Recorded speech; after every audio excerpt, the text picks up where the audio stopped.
I thought I should be in heaven, and I thought that the first person I would see would be Jesus. And so I thought somehow this guy isn't whom I thought Jesus would look like. And so I was puzzled. I was continued to be puzzled. Followed him up over the slope, and as it opened up at the top of the slope, it opened up into a totally different landscape that was extremely green and lush and filled, just dotted with beautiful flowers and colors that you can't even begin to describe. Karen Thomas, welcome to Passion Harvest. I'm really, really so honored to have you on the show today, and I can't wait to share your story with the Passion Harvest audience. Welcome. Oh, thank you so much. I'm glad to be here, and I'm glad to share my experience with your audience. I've done a bit of research. You've had a profound near-death experience and clinically did and verified by doctors. Excuse me. This is your show today. So wherever you want to take it, I would love you to share your powerful, life-changing experience with the audience. Okay. Well, I guess I will just begin at the beginning. And the beginning, as far as my experience goes, is that my husband and I and our two children, who were 9, my daughter, and 6, my son, had moved from our lifetime home in upstate New York to Alaska.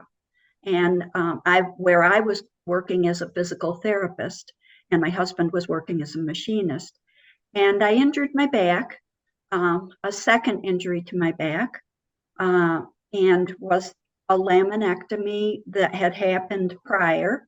And with this ruptured disc, I knew I was going to have surgery, and just didn't know whether they were going to be able to do another laminectomy or a spinal fusion. So anyway, the operation day was one of the first surgeries of the day, and my husband and children were there, and they walked with me by my stretcher as I was taken down to the OR suites. And this surgery was taking place, by the way, in the same hospital that I worked in. So anyway, I was taken to the OR, and in the OR, I was moved onto the table and turned onto my stomach so that they could reopen an incision in my back. And so the anesthesia was given. I was out, as one would expect, but mid-surgery, I suddenly was conscious, and I found my consciousness to be up near the ceiling, up near the corner of the operating room, near ceiling tiles, as a ruckus was going on where I could hear the surgeon swearing, and I could hear a lot of activity, which turned my attention toward what was happening, just in time to see my body being flipped over from laying face down to face up, and realizing that that was me. And so I was feeling very calm, very much detached from this body that I was observing. And yeah, I was realizing that if my consciousness was separate, then I must be dead. And if I was dead, then somehow I had to get to my husband and my children. And so that was my impetus. And as I thought that, my consciousness was literally able to move out of that operating room through a wall and into the hallway that I had come down. And I retraced everything in terms of my path to get into the OR suite and out into another hallway in the hospital, trying to get to where a waiting room where my husband and kids were. And as I was in the process of moving, I suddenly heard a telepathic voice, and it said, "Pay attention to this man." And so my attention was drawn to a man who was rushing back in the direction that I had just come from. And I was immediately able to like zoom in on him very close to see what clothing he was wearing, to see his eye color, his hair color, just really a very close look at him, which was pretty startling given that I'm very nearsighted, and without my glasses, I normally can't see my hand in front of my face. And not to mention hearing this telepathic voice. And as he rushed past me and toward the operating suite, I also heard in my mind as though I was hearing his thoughts, and his thoughts were about needing to get into that OR urgently. And I also heard the thoughts of a man who was just happened to be standing in the hallway and down near that area. And that man's thoughts were about how can this guy think that he can just go in there? You know, he's just dressed like everybody else, and people aren't allowed to go into there. And so the man I was told to pay attention to slowed down for a moment. And then the doors were double doors to the OR suite opened, and he rushed inside. And then I immediately was thinking, the waiting room. Still had to get to that waiting room. But before I could, I felt as though I was no longer directing where I was going, but I was being pulled literally up out of this floor, up through the ceiling, into the next floor of the hospital, continuing to be pulled like this until I was completely outside of the hospital and way up into the sky. And as I was up very high in the sky, the direction that I was being pulled was changed, and I was pulled horizontally instead of upward, and rushed out over the whole city of Anchorage, which was where this hospital was located. And Anchorage sits on a bay, and as I was reaching the water, I suddenly was pulled into what looked like an enormous dark cave or tunnel.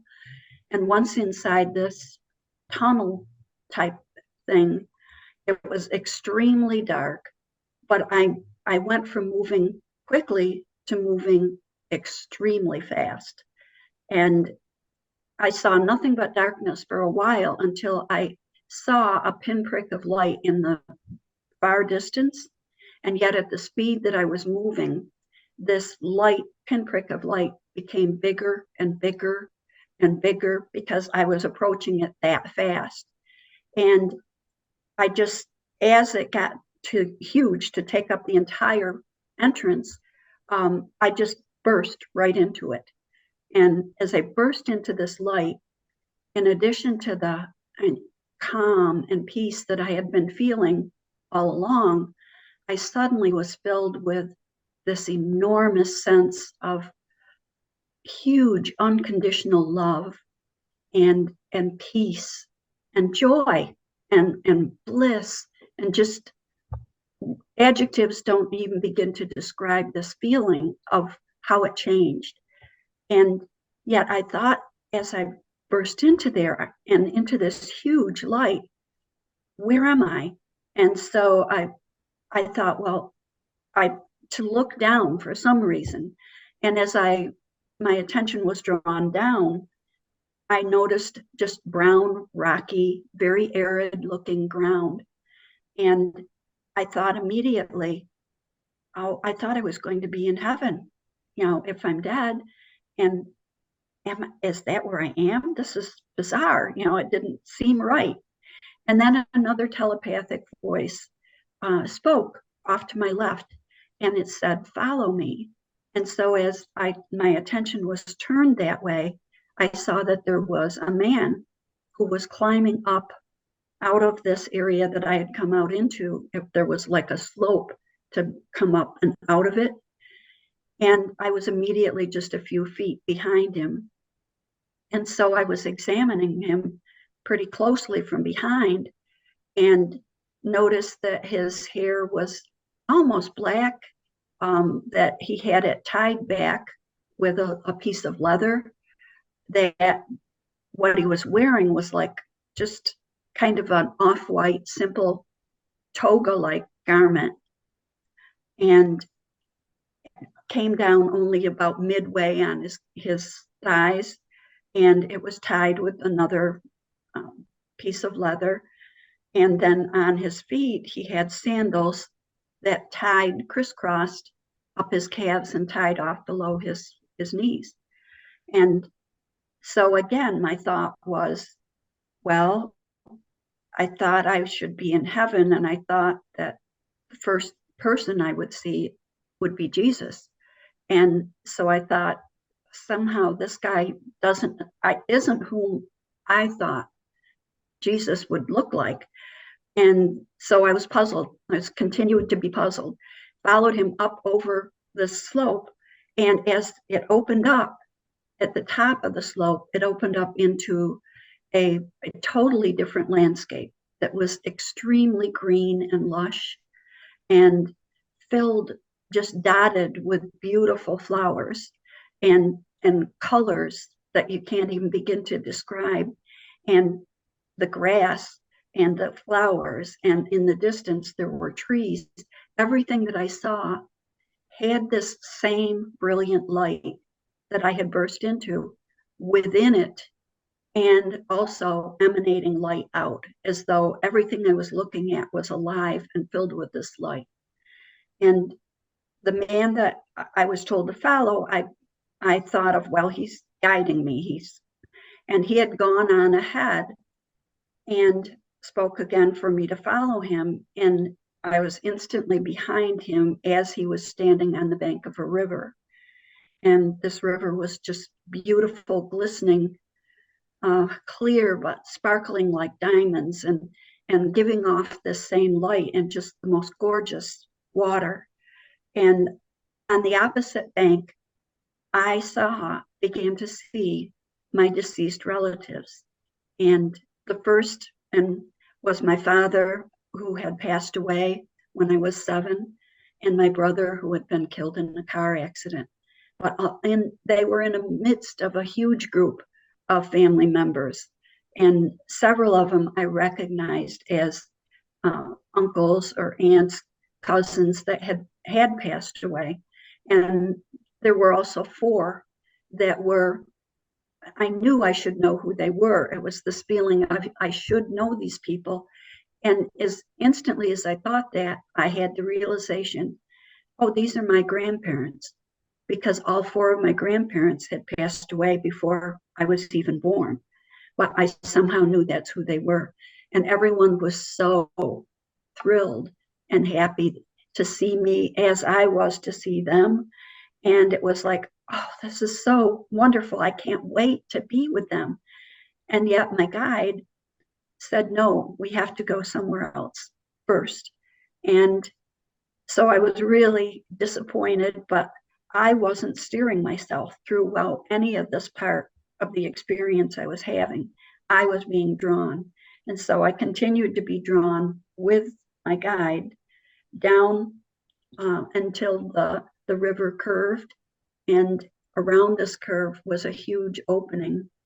And in the center of the opening was a huge, beautiful, glowing white building that looked like you might think of Greek or Roman architecture. Enormous white columns in front, a huge entry doorway area, lots of stairs going up to that entryway. And I began to see other spiritual beings there that I didn't know, but just were spiritual people. And they were in small groups at the foot of the stairs and coming down the stairs. And my guide went up to the very doorway and said to follow him again. So we entered into the building. And once inside, the interior of it appeared very different than you might see from the outside. It became as though it was an enormous library. And it was very, very, very long, that you just could keep walking on and on and on. And on either side as far up as you could see, as though there were no ceiling, there were floor upon floor upon floor upon floor of packed in books and scrolls. And down through the center of this whole entryway were tables, and the spiritual beings were sitting at the tables or standing and were looking at books. And my guide mentioned that this was where the books of life were stored, but that we were not staying here, and we had to go down to another area. So I followed them all the way through this very long area and into another hallway, and then through a doorway into a much smaller room. And in this area, there were spiritual beings who were already there, and they were around, sitting as though around like a huge oval conference type of a table, and as though waiting for us. And I felt as though I should know who these beings were and that they knew me very well. But I wasn't able to identify them like I was with my family members. And my guide then said, we're going to show you your life up to this point. And as he said that, the whole center of this oval that had appeared to be almost like clear, like a glass bottom boat or something, it suddenly raised up out of it like a hologram and began playing from my birth on through. And as it was happening, I wasn't just watching it like a bystander. I became myself at all of those different points in my life, all the interactions with the different people. And I felt my emotions again, but I also was able to feel as though I was the other person that I was interacting with. And if I had behaved hurtfully, I was feeling that hurt of that other person, and not only feeling it, but also seeing how that person carried it away and how it ended up with them acting in ways that hurt people totally separate from this interaction. And it just rippled out. But the same thing was true with very nice and kind things and loving things that I had said or done. I could feel, oh, wow, that impacted someone a lot more than I realized. And they felt that increase in good feelings that they felt, they carried and treated other people, and it rippled on continually from there. So it was just this beautiful, beautiful experience, but also a real depth of understanding of how everybody interacts with one another and what the long-term impacts can be. And so it seemed to happen in an instant, but still to go on and on and on. Time really is totally different than what it is here. It's like everything can happen all at once, but then still be very, very long and going on. So at that point, I was told by my guide, you can stay or you can return to your life. But if you choose to return to your life, we want to show you things that definitely will happen and things that very likely will happen, but it can't be said to be certain because every person has free will. And the people that you will be interacting with, they may possibly choose differently than what we anticipate.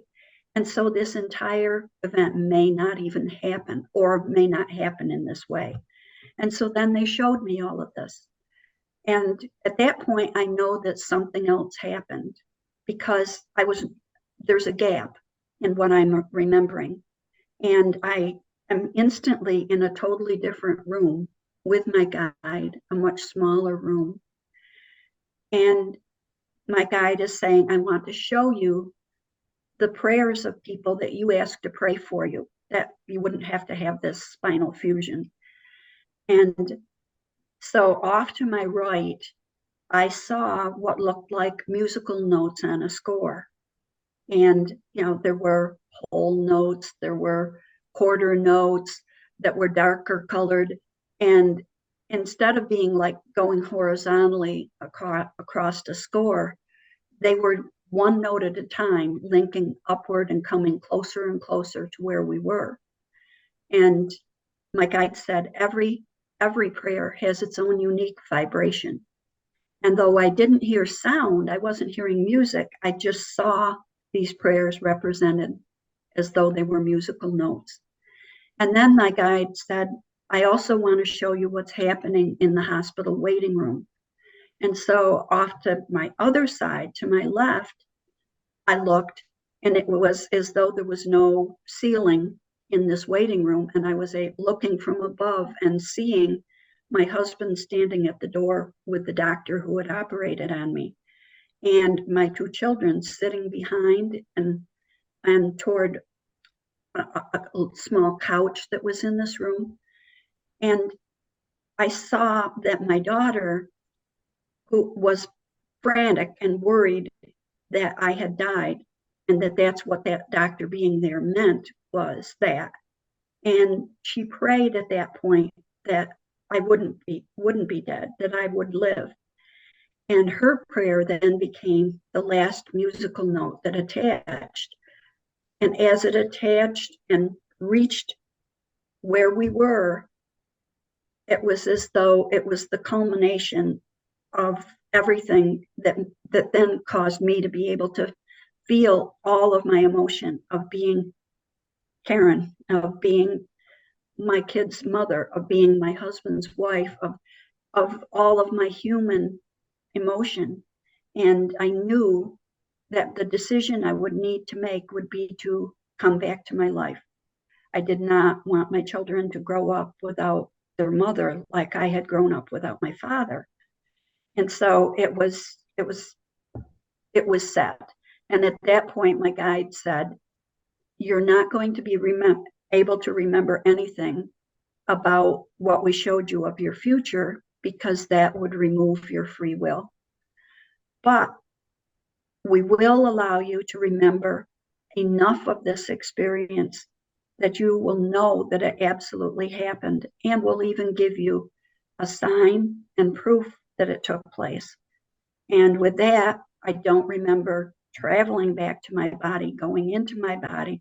I only remember waking up in a recovery room with my husband and kids there, and instantly being still filled with this enormous love and peace that I had felt all during my near-death experience. And instantly I knew that it had actually literally happened. And so that was my experience. And during the 12 days that followed while I was in the hospital, there was a doctor who came in to follow up with me. And in the instant I saw him, I knew he was the man that I had been told to pay attention to. And he had been called in to be able to try to repair an artery that had caused me to bleed out and had caused my whole near-death experience. And after discharge, and after I was home, and had told my husband about my experience, my husband and I went to have staples removed from my incision. And I decided that I was going to ask this doctor if what I saw when I had my experience is what happened. And so I did. I described seeing him in the hallway. I described what he was wearing, these regular street clothes. And his response was, how could you know that? I was in my office seeing patients, and that's when I was paid stat to come in to try to save the life of someone who had bled out on the operating room table. Mm-hmm. And yes, that's how I came. So that was my proof.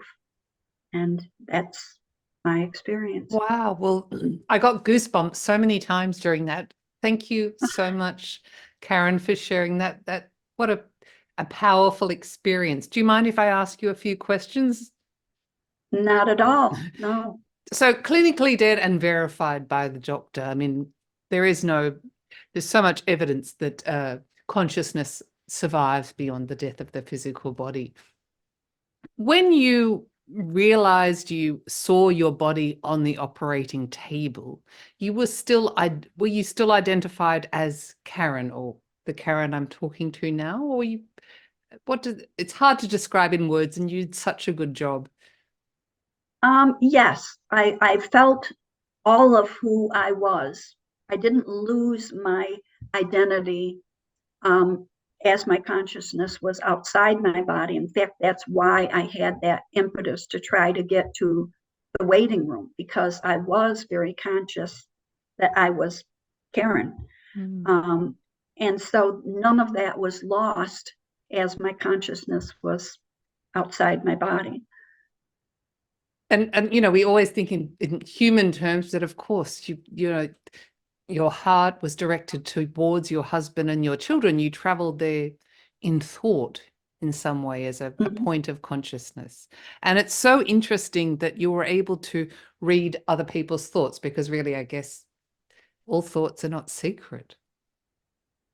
Oh, well, certainly not on the other side.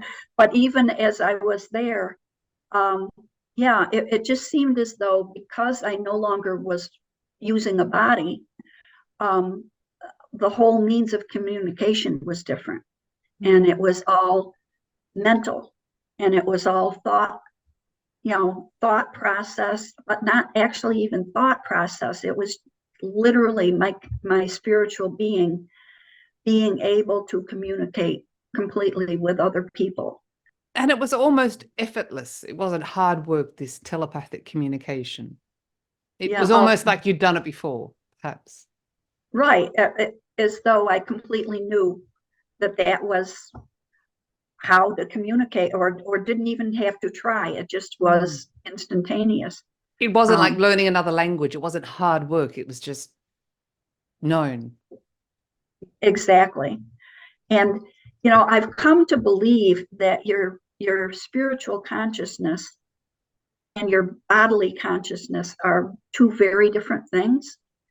And that was really made clear to me in that recovery room, when I came back into my body, because as I explained, I was filled with that same peace and love and awareness of the experience I had just had. But my bodily consciousness, that is filtered through the brain, that consciousness was under anesthesia still, coming out of anesthesia. And I literally, operating through that consciousness, I did not know why I was in the hospital. I had forgotten that I was having a back operation. I couldn't figure out why my stomach was huge and bloated and had all these staples down it. And I was befuddled and wondering if I had just had a cesarean section and had a baby. I mean, that's the way my brain consciousness was befuddled and operating. But at the same time, my spiritual consciousness was fully aware of the experience I had just had. So I literally think there are two totally different consciousness. So interesting, and many near-death experiences, or most of them, recall the experience as if it was so real. It's just, there's absolutely no doubt, but it wasn't a dream, wasn't imagined. It was so real. And 20, 30, 40, 50 years later, it's so real. Yes, 40 some years in my case. And so real and so detailed that it has been a part of me at that level for all those years since. Whereas, for example, I never went back to Alaska. Shortly after this, we moved back to New York, and I've never been back there since. And I've often thought, if I went back to the hospital that I worked at and where this took place, I wouldn't even be able to find my way to the therapy department that I worked in, because it's just been that long ago. I just wouldn't memory is gone, but not this. No, profound. I just wanted to ask you about your spirit guide. So well, maybe they don't have a humanness, but a gender, but he appeared in a physical form as you described. Right. And Yes. sorry. And over the many years since this happened, I have tried to study and find explanations and try to understand all of what took place because I changed so radically afterward. And so one of the things I learned to do was to meditate. And fairly early on in my meditation, I would be able to see my guide that had been with me during this near-death experience and would always appear within my mind's eye, dressed as he was then, looking as he did then. And so, yeah, but I realized that he was one of my spiritual guides. And um, and so that was something that was part of my learning process afterward. And the library, as you call it, some people may call it the Akashic records. It's so interesting, or the histories of souls. Yes. Yeah. Would have wanted to look at mine and see. I know. Well, it was like I wasn't really given a choice. And at that point, I wasn't really even fully understanding that that all of those books and scrolls represented different lifetimes of individual souls, and that there would be within it one or several that would represent lifetimes I had lived or the one that I was currently living. It just didn't click together until long after, as I would study and learn about that there was such a thing as the Akashic records. And reincarnation and so many things. After this powerful, memorable, incredible experience, what do you think happens when we transition from our physical body and do not return to the earthly plane? Well, it's hard for me to know for sure. I do believe that this area, this realm that I visited, certainly isn't just one that just I personally happen to be. I honestly felt, having seen my other deceased relatives there, that this is an afterlife location realm that people do inhabit and experience when they pass away. And so in learning about that, I ended up over many years later finding a book, or being referred to a book, that's called Journey of Souls by Michael Newton. Mm-hmm. And in it, this hypnotherapy person, Michael Newton, kind of stumbled upon the fact that as he was doing hypnosis with individual people, that they would be able to tell him about where they were and what they were experiencing before they were born in this life, as well as talk about what he termed past lives. And so that all kind of made sense to me as well. And one of the things that struck me that he said and explained that really made things make a lot more sense to me was that all of us who incarnate into an earthly life only take a percentage of our higher self or true soul with us as we're living this incarnated life, and that the other percentage of us remains always in the afterlife. And I've had people talk to me and say, oh, I'm so afraid that by the time I die, if my daughter who passed away or my son who passed away, they will have already reincarnated into another life, and I won't see them when I die, and we won't be together. And that really solved that for me, because there's always that percentage of our true higher self that is there. And so there's no chance that you don't. I mean, And my not grandparents, reunited. Yes. yeah, yeah. Love, And love that, is eternal. oh, for certain. And again, it's the lack of understanding of time being eternal, and yet time not being linear in the afterlife like it is here. So it's not like, oh, you've got to get from point A to point Z, and by the time you do, somebody else will have, because you're thinking linear time, and linear time is not what exists in the afterlife. And so multiple different time periods are happening at the same time, and multiple things, interactions can take place that can't if you're just simply thinking of a straight line linear time. Thank you. I mean, of course, this was life-changing, this experience. How has it changed the rest of your life?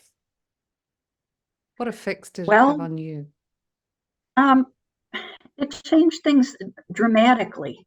I think that's true for pretty much all near-death experiencers. Um, I've come to believe that the reason that people have a near-death experience is because they have been a part of a plan for what their lifetime will encompass and what they would really like to experience and have happened within that lifetime.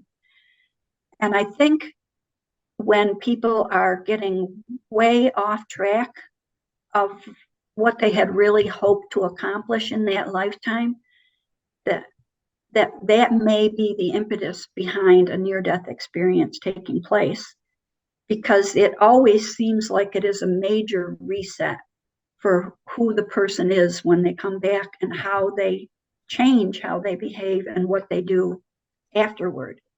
And I think a big part of that is that perception that you gain from a life review of how every small thing that you think of in an interaction with people can have long ranging effects going out from them in that ripple. And so when you come back with a real grasp of that, it very much changes how you interact with other people, and what really are your priorities in life, and just so many other things. I think you just kind of said it, but based on your experience, what's your advice for the audience to how to live their most aligned life? What matters? Well, I have a friend um, that I've met through my interactions with other people who are interested in near-death experiences or have had them themselves. And this friend, his name is Jeff Jansen. And what he has done is he has written books. And basically, in his books, he did not have a near-death experience. He has utilized the entire concept of a life review, and helped to instruct other people to basically do a mental life review of themselves, and particularly almost like a daily meditation. Okay, I've closed out this day. This is the interactions that I had. How could I have acted in a more compassionate, positive way with everybody I interacted with, knowing that they will take that interaction and it will ripple out from there. So I think everyone has that opportunity if they give themselves that opportunity to really benefit from the actual life reviews that near-death experiencers do go through, and just start using it within themselves. And yes, every thought, every action matters and has an incredible ripple out effect. I've got one more question for you, but first for the Okay. audience, I will leave a link in the show notes. Where's the best place for people to connect with you? Well, I typically tell people that they can reach me via my email, and my email address is blanceth@live.com.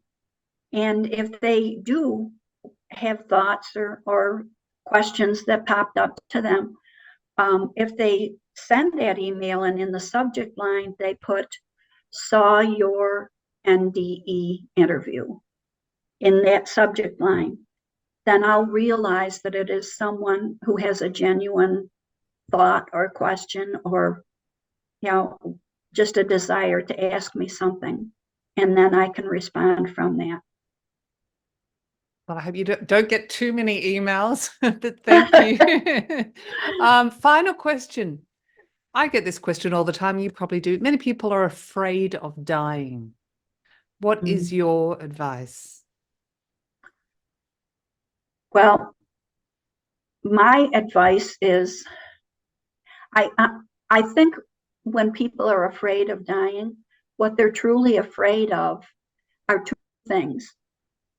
One is the actual physical process of dying and the pain, and dependent on what is causing the death, that they fear having to go through. And then the other thing that's, I think, just as big a fear for most people is their fear that they will be extinguished and no longer exist in any form at all. There will be no more me, and that I will disappear as though I never had occurred, and there will be no me any longer. So I think those are the two big fears. For the second fear of that extinguishing of self, I think near-death experiences are a great help for people to read about them and to understand that, like, for example, in my case, there was no pain whatsoever, and that myself, as I was, continued to be myself.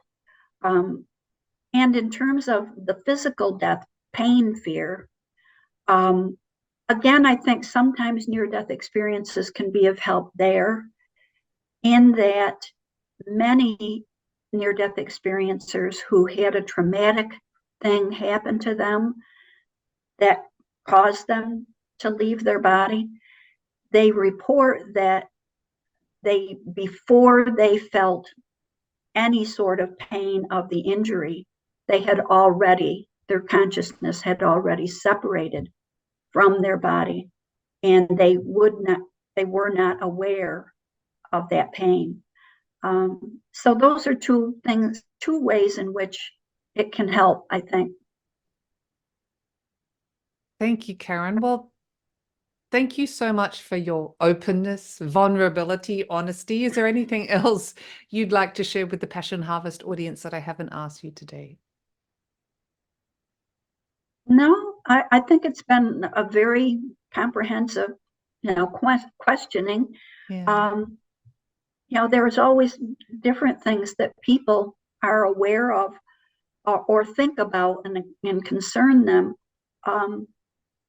But those are very individual to the people themselves. So I can't think of anything other than what I've already said in terms of really trying to be aware of how a life review can be a tool that you can use to help yourself act with more compassion and understanding in all your interactions with people.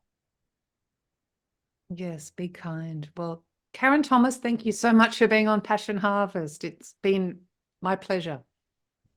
Oh, thank you. I'm glad that you thought to ask me, and I'm glad that I could share what Thank you. Thank I've you so experienced. much. Really, really, really an honor.